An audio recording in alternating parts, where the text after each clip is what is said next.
I'm Scott Snibbe, and this is How to Train a Happy Mind.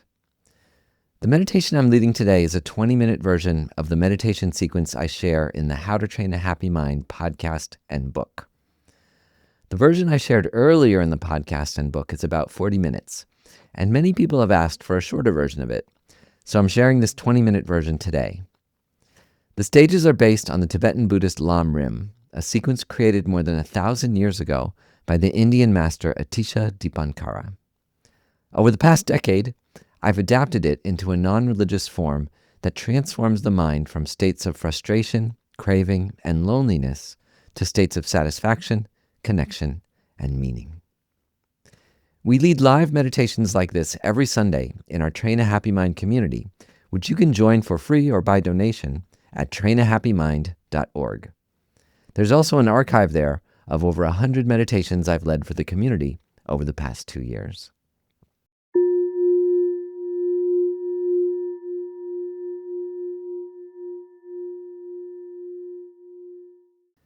So settle yourself into meditation posture. Cross-legged on a cushion or on a chair with your feet flat on the floor.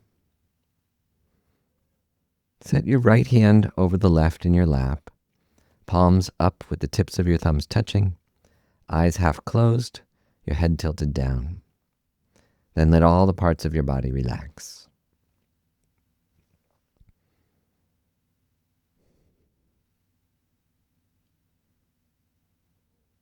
Set a motivation for meditating today to create the causes for a fulfilling life, to bring happiness to the people around you, and to bring about a better world.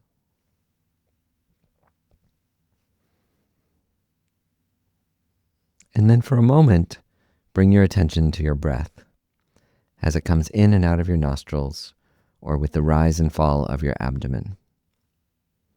If other thoughts, feelings, or perceptions intrude as you focus on your breath, just let them pass by. There's no need to push them away or to bring them closer.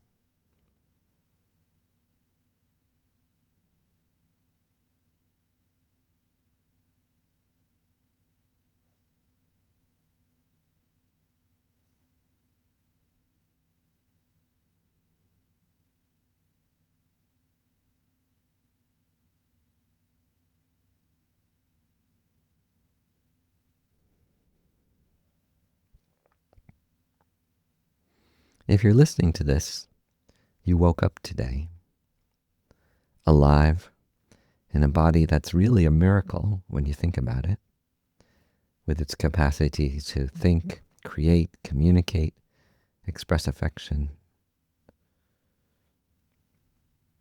If you're relatively healthy, if you have access to clean water, if you can read and write, you're more fortunate than billions of people on Earth. Even more so if you have a place to live, money in the bank, a job, family, friends. What can you accomplish in these next 24 hours? What's most important? To do things that give your life real meaning and fulfillment, and be a source of comfort, help, and joy to those around you.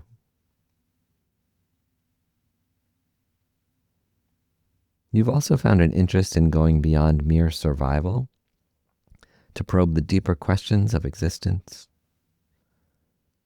What responsibility do you have as a being that took 4 billion years to evolve on a planet that may be exceedingly rare, thriving with life among billions of other stars and galaxies?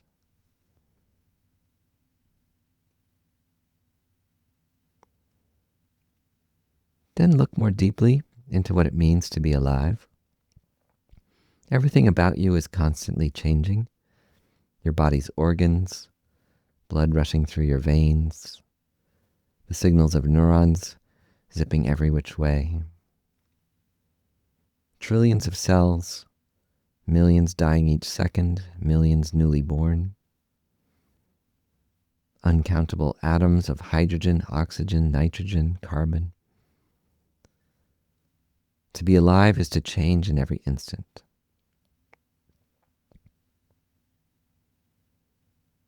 Become aware of the room and the land around you, all of it also changing and decaying instant by instant.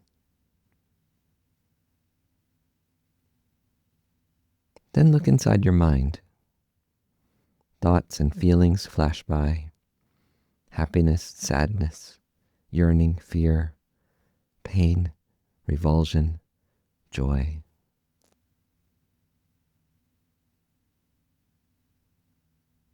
That your mind is constantly changing means that almost anything is possible, and you can choose how to steer it.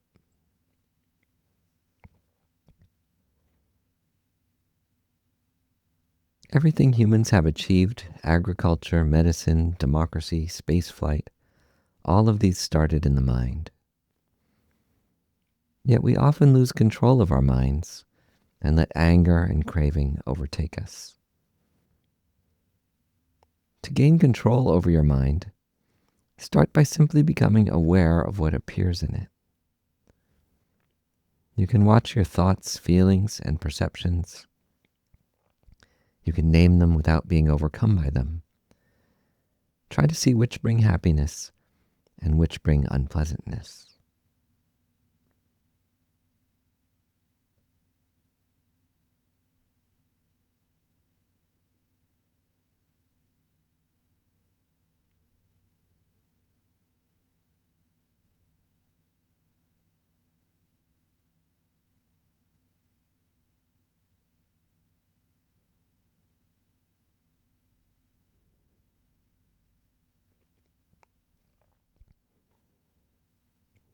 Think of one good thing you did in the last 24 hours and rejoice in it.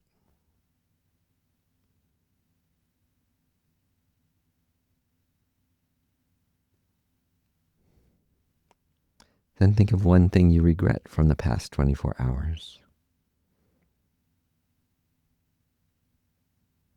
It didn't come out of the blue, but stems from a long chain of influences and habits reinforced every time you repeat them. What could you have done instead of the thing you regret? How could you have handled the situation better?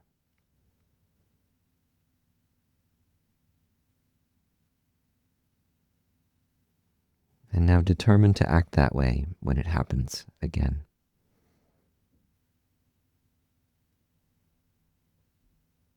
Consider that your nature is fundamentally kind, wise, and generous, that disturbing states of mind are fleeting and can be let go by emphasizing our good, and that with each thought and action, you transform your mind. Forgive yourself for anything you regret. Let go of guilt or shame, and accept that change happens slowly. Then let yourself move on with a clear mind and a heart open to others.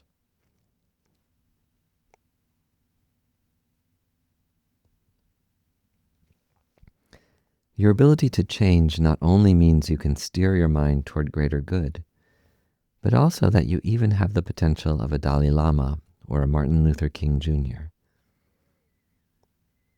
We all have the seeds of kindness, compassion, and wisdom. Mental disturbances like anger, craving, pride, and jealousy are fleeting and shallow. Whether you fully believe this or not, find refuge in your own inner goodness for a moment and in anyone you admire who embodies it.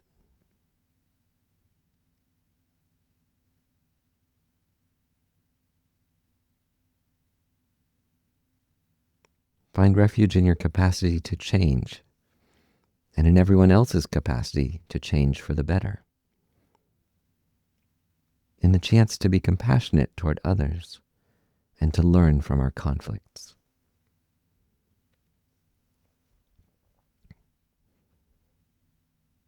The root of our mental pain lies in 3 delusions so strong they're called poisons: attachment, anger, and ignorance. Simply becoming mindful of these disturbing mental states, labeling them and understanding them, is a huge step toward eliminating the pain they cause us. With attachment, you perceive an object that pleases you, a delicious treat, the touch of someone's body, some status in the world. Then your mind externalizes that pleasure. You can't be happy without it. You must get it now and keep getting it. Attachment exaggerates the capacity of people, objects, and experiences to bring lasting happiness. When you get the object of your attachment, do you feel completely satisfied? Even if it feels good at first, does it last? What if your satisfaction comes not from getting what you want, but from being momentarily free from craving?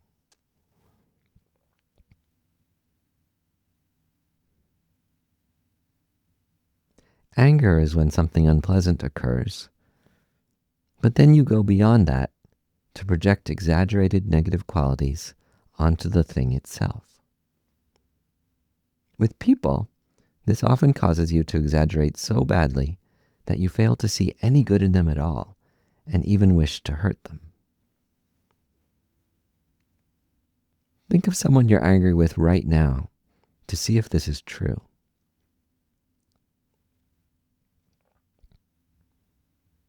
Notice how exaggerated your state of mind is. Doesn't this person do many good things too? Don't many others care for them? And wouldn't harming them only cause more pain in the world?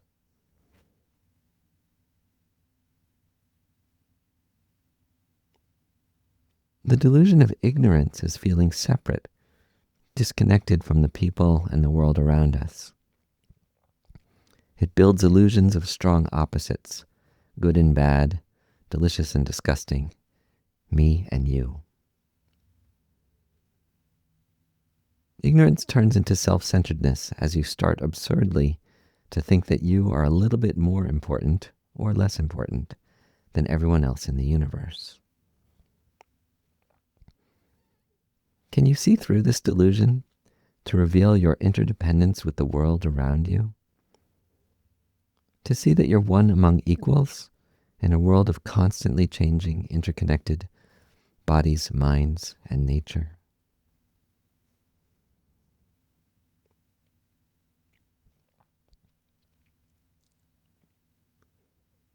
In letting go of the causes of suffering, do we need to renounce sensual pleasures, relationships, conflicts about causes we care about?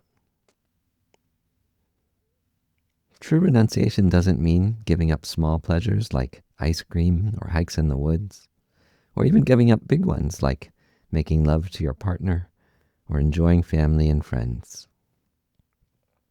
Renunciation is letting go of the delusions of attachment, anger, and self-centeredness that we wrap around pleasant and difficult experiences.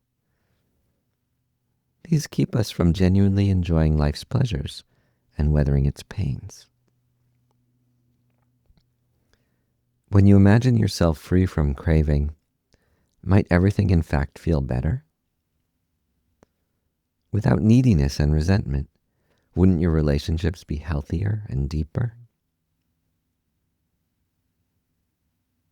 Imagine seeing everything as it truly is, changing, impermanent, with multiple truths from multiple perspectives. With the long view that a happy, stable mind is more important than being right or wrong, winning or losing.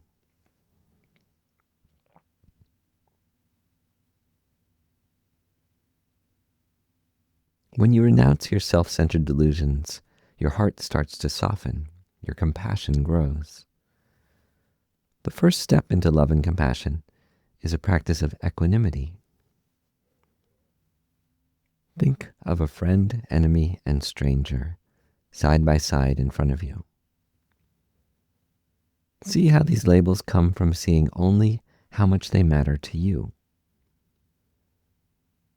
When you step out of your own perspective and look from theirs, you become equals.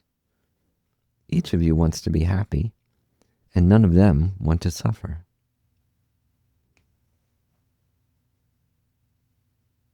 Now look at how others see them. To some, they're a dear friend. To others, an enemy. To many more, a stranger. And relationships change. Remember your friends who turned into enemies or strangers. Remember how your friends and enemies were all once strangers. You may even have an enemy who turned into a friend. Even before considering love and compassion, how amazing would the world be if we simply treated each other equally?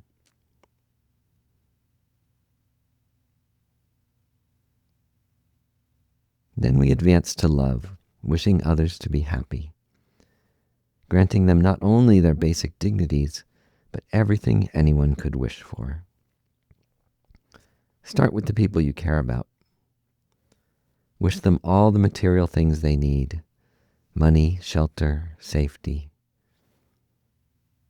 Wish that they are loved and find the causes of a meaningful life.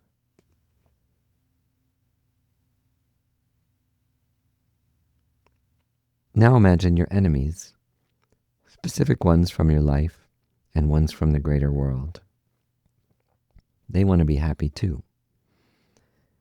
And they only cause harm because of their delusions, tragically, mistakenly believing that hurting others will somehow make them happy.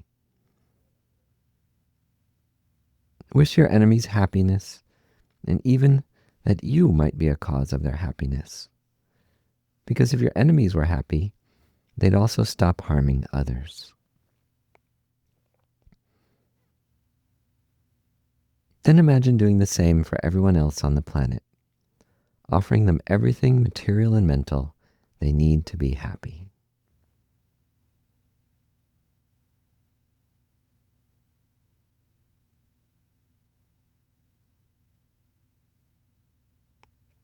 Now think about the different ways your friends, family, colleagues suffer, and wish for them to be free from their suffering.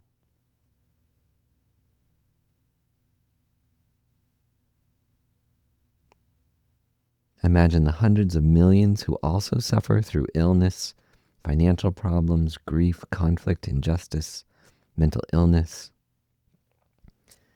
and wish for them to be free from their problems too.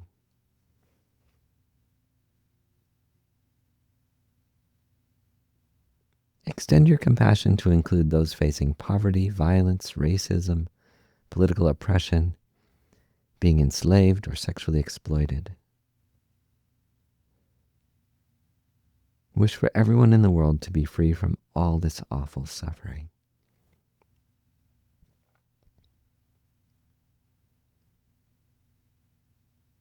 Then bring your mind to your enemies.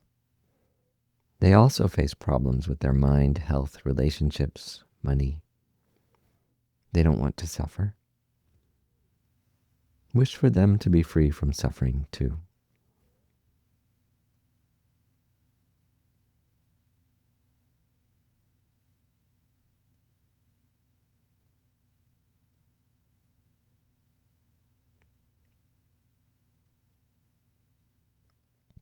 Now recall all the kindness and good that your family, friends, and colleagues accomplished. Also rejoice in all the good they enjoyed and feel that they deserve it. Think about people you don't know but admire in the world, and take a moment to rejoice in the great things they accomplished today. And without feeling jealous or spiteful, try also to see the good in your enemies, the praise they received, their achievements, wealth, warm relationships, whatever good they did today.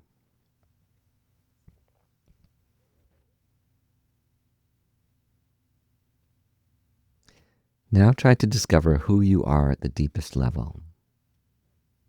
Remember a time you were criticized or felt strong anger or craving. This activates the exaggerated sense of self that feels separate and self-centered.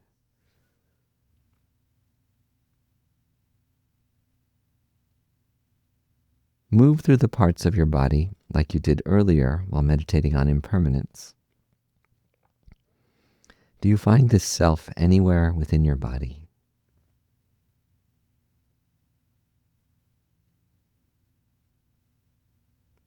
Move to your mind and search there for yourself. Do you find yourself in your thoughts, your feelings, your perceptions, your urges?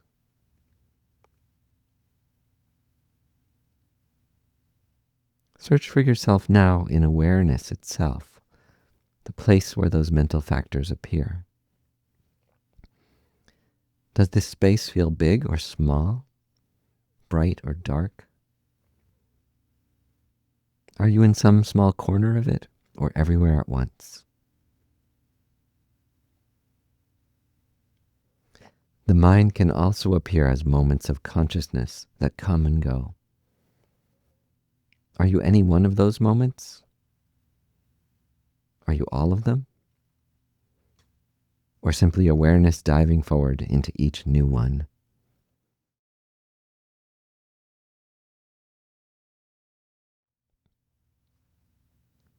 You do exist, things do exist, but only as labels that your mind applies to collections of parts.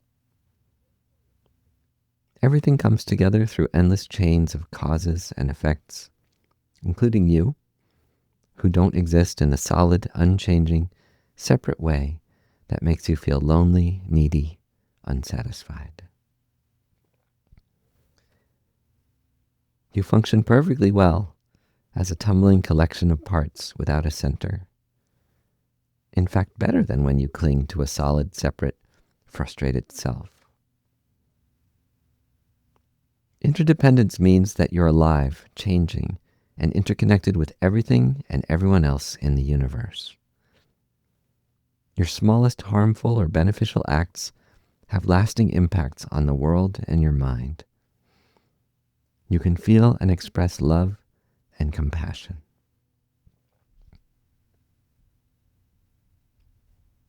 By imagining the heroic arc of these stages of the path, you've increased the strength of beneficial mental habits.